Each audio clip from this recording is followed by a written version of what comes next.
Faça uma reverência. Movimenta um pouco o corpo.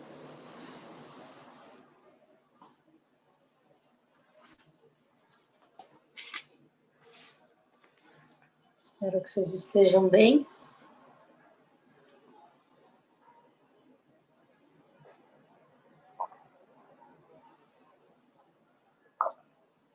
Ontem a gente terminou de ler, né, o Nuvens Brancas,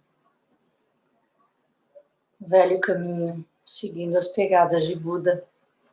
E eu já separei um livro para a gente começar a ler juntos também. É um livro que eu nunca li, assim, folheei ele, mas nunca li ele inteiro. Mas a minha ideia é começar a lê-lo depois do Rohatsu Sesshin, no dia 8, tá? Então, hoje eu quero ler para vocês como a gente encerrou o livro Contando o Caminho de Shakyamuni Buda, do nascimento à morte, o parinirvana, que a gente não diz que ele morreu, a gente diz que ele entrou no grande nirvana, no nirvana final. Eu queria ler para vocês o último ensinamento dele, que eu comentei ontem, que o livro trouxe partes do breve Parinirvana Sutra, né, que foi essa última fala dele com os bicos, quando ele percebeu que estava morrendo, né, que o corpo dele estava morrendo. E esse eu comentei com vocês, que é o sutra que a gente lê no mês de fevereiro. Entendam que ele, na época, ele falava para monásticos, né? Por mais que o livro traz discípulos leigos, a maior parte dos bicos eram monges, né? Foi para eles que ele falou. Aqui eu não sei quem fez essa ilustração, mas amanhã eu vou mostrar. Ah, não vou mostrar porque está lá no altar, acho que lá está no templo, no mosteiro. Ó, ele deitadinho de lado, tá vendo? A noite escura. Ele deitou do lado direito. Os animais, tem monge chorando, elefante. E ele começa assim, o breve Parinirvana Sutra. Ele é longo, eu estou pensando em ler uma parte hoje, uma parte amanhã.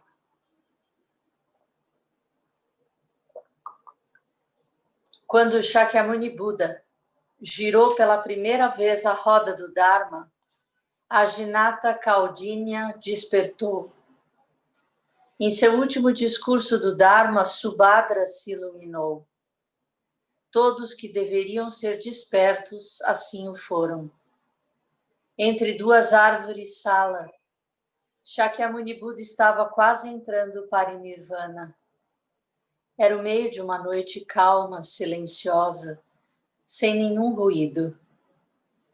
Para o bem de todos os seus discípulos, Shakyamuni Buda fez uma breve explicação da essência do Dharma.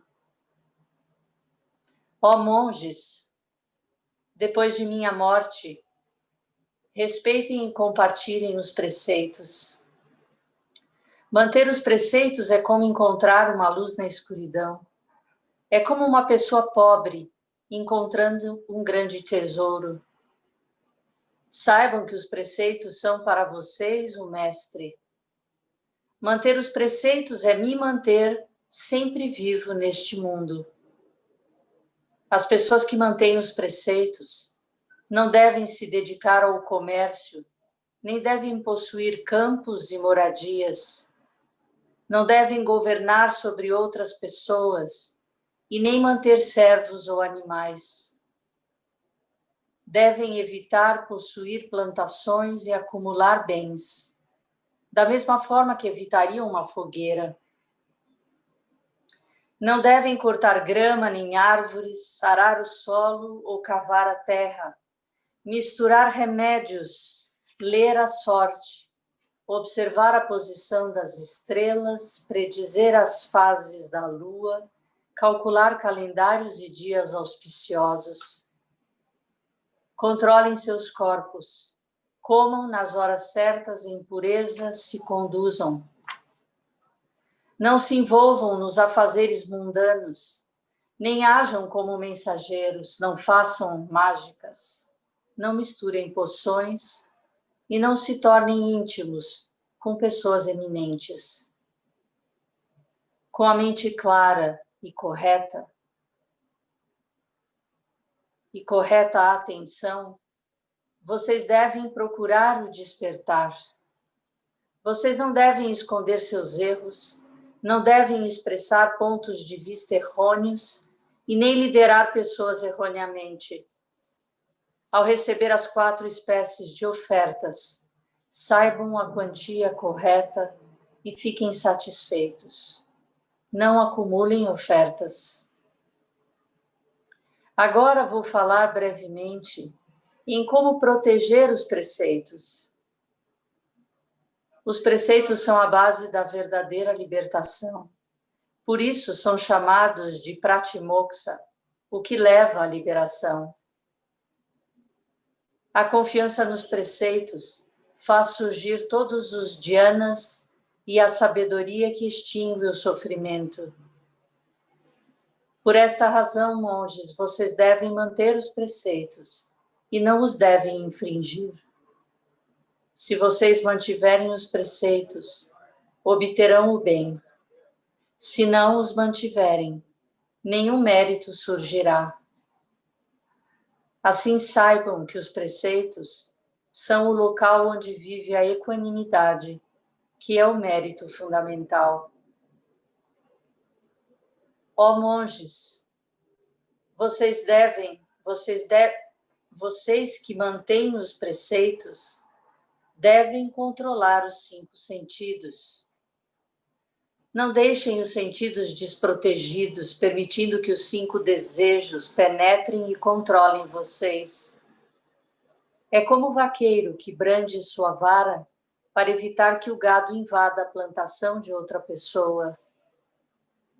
Se há indulgência nos 5 sentidos, os 5 desejos ficarão à solta e vocês serão incapazes de controlá-los. Novamente repito, é como um cavalo bravo, que não pode ser controlado pelo chicote e cai numa vala, levando o seu cavaleiro com ele. Embora o sofrimento de ser ferido por um ladrão dure apenas uma vida, o mal causado pelos 5 sentidos se estende através de muitas vidas, criando grande dor. Não negligenciem a atenção. É por esta razão que a pessoa sábia controla seus sentidos e não os segue, os mantém guardados, não permitindo que vagueiem ao léu. Os sábios, quando libertam os 5 sentidos, logo os aquietam. A mestra dos 5 sentidos é a mente. Por esta razão, vocês devem controlar suas mentes. A mente deve ser mais temida que as cobras venenosas, bestas selvagens ou assaltantes vingadores. Grandes incêndios e destrutivas enchentes não podem ser comparados a ela. É como uma pessoa que, correndo celeremente com uma jarra de mel nas mãos, olha apenas para o mel e não vê um grande buraco. Repito, é como um elefante enlouquecido, sem uma corrente, ou um macaco pulando nas árvores. Ambos são muito difíceis de controlar. Dominem logo a mente e não a deixem desembestar.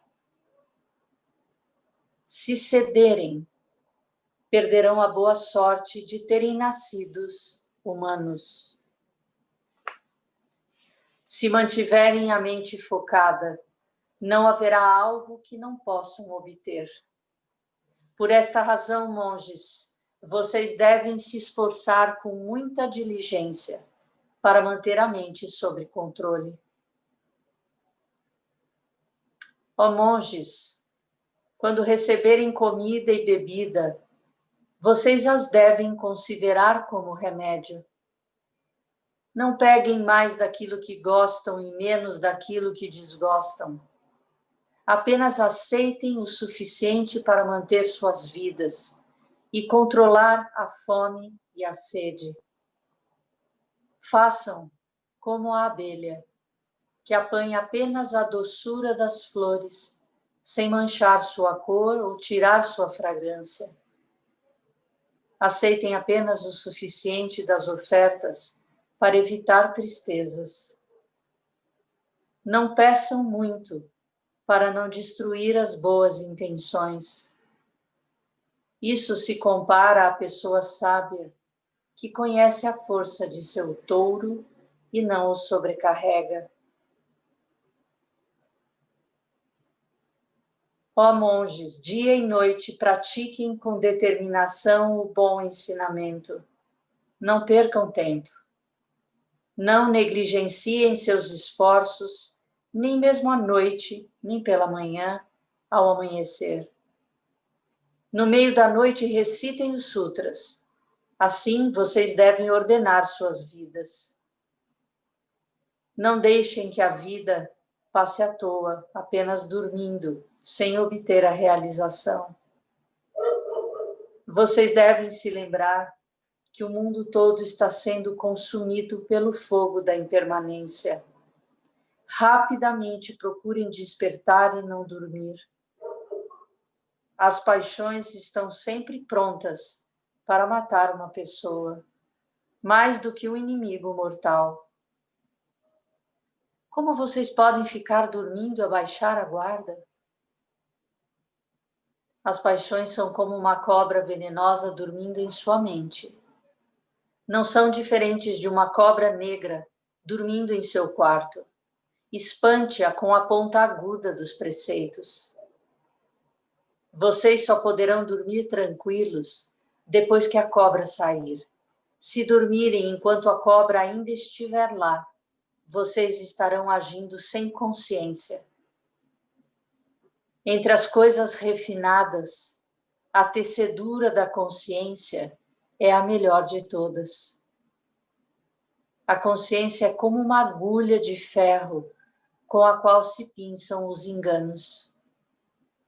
Sendo assim, monges, sempre sigam sua consciência e não a ignorem, nem por um só momento. Esquecendo-se da consciência, perdem-se todos os méritos.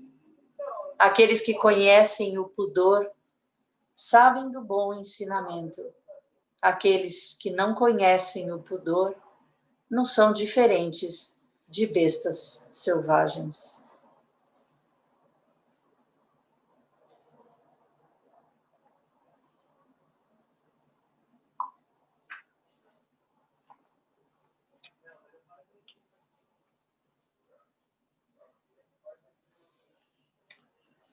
Vou ler só mais um trecho, e aí a gente vai comentar algumas coisas.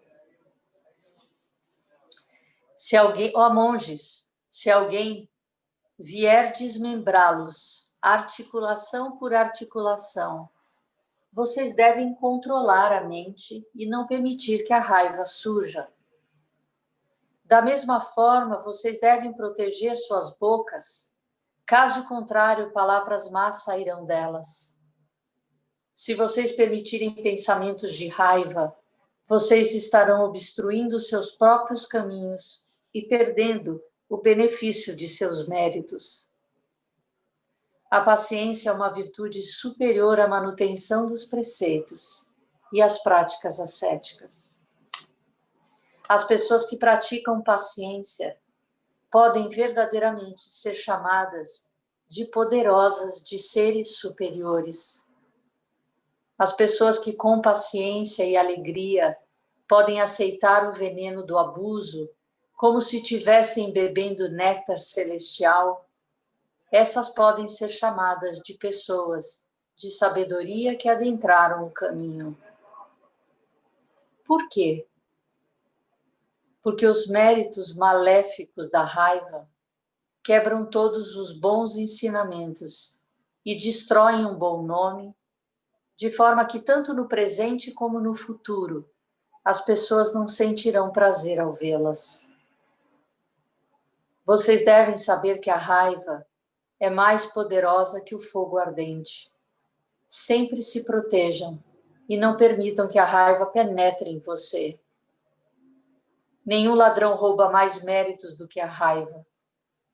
Leigos, cheios de apegos e desejos, sem praticar o caminho, sem conhecer o Dharma para se controlar, mesmo neles, a raiva não é desculpável.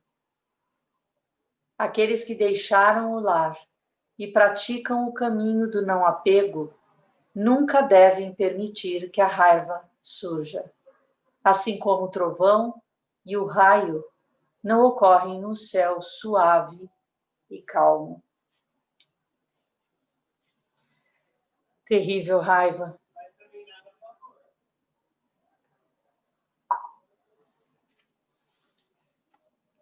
Você vê, isso é uma parte do último sermão dele, né?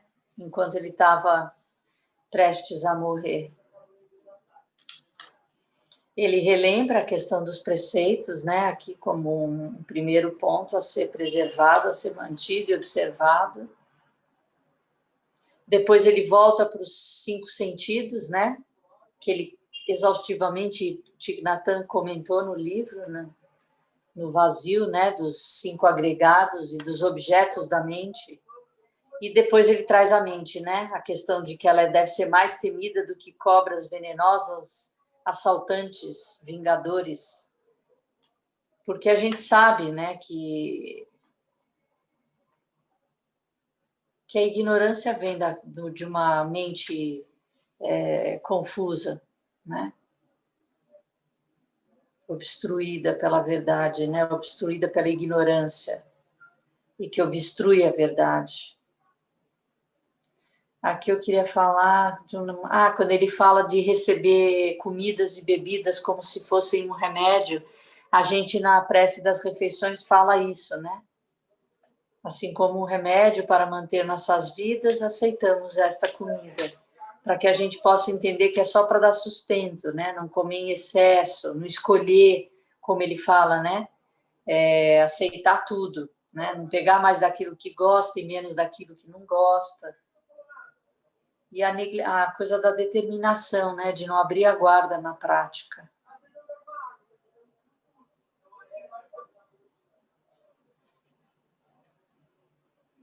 Essa questão das paixões, né? Que roubam a gente do... E o melhor que é a raiva, que foi o último. Que ele fala, se alguém vier desmembrá-los, articulação por articulação, vocês têm que controlar a mente. Não deixar que a raiva surja. Né? Aceitar um veneno do abuso, como se estivesse bebendo néctar celestial. Isso é um ponto bem delicado, né? Que muitos textos trazem isso. Mas tem que entender, né?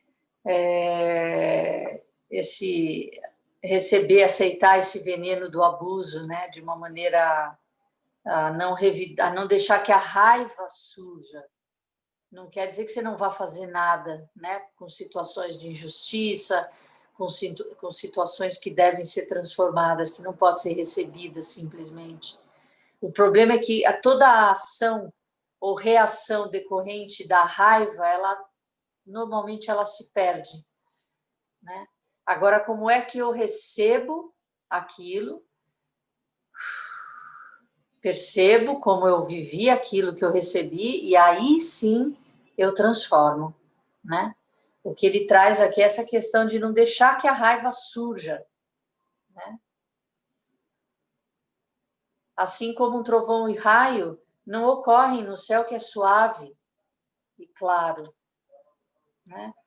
Então, se o teu coração for suave e claro, aquilo não vai contaminar, né?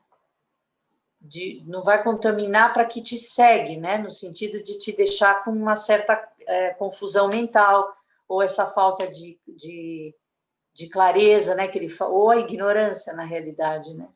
Então tem que entender o que ele está falando, porque senão a gente fala, então a gente aceita tudo. Não, não aceita tudo, né? A gente quer a gente quer uma transformação no mundo, na direção de um benefício para o maior número de seres, né? Porque a gente entende que não tem eles e nós, eu e eles. Então, se existe alguém sendo agredido, usurpado do seu direito, de alguma forma, essa pessoa é nós. Como é que eu posso ser feliz? Né? Achar que está tudo bem? Não está tudo bem.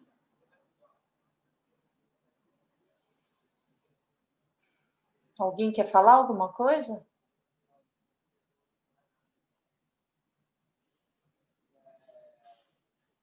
Não? Todo mundo preparado para o Rohatsu Sesshin?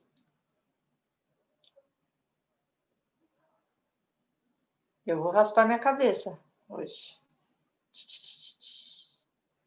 O Kyosu já coçou a dele.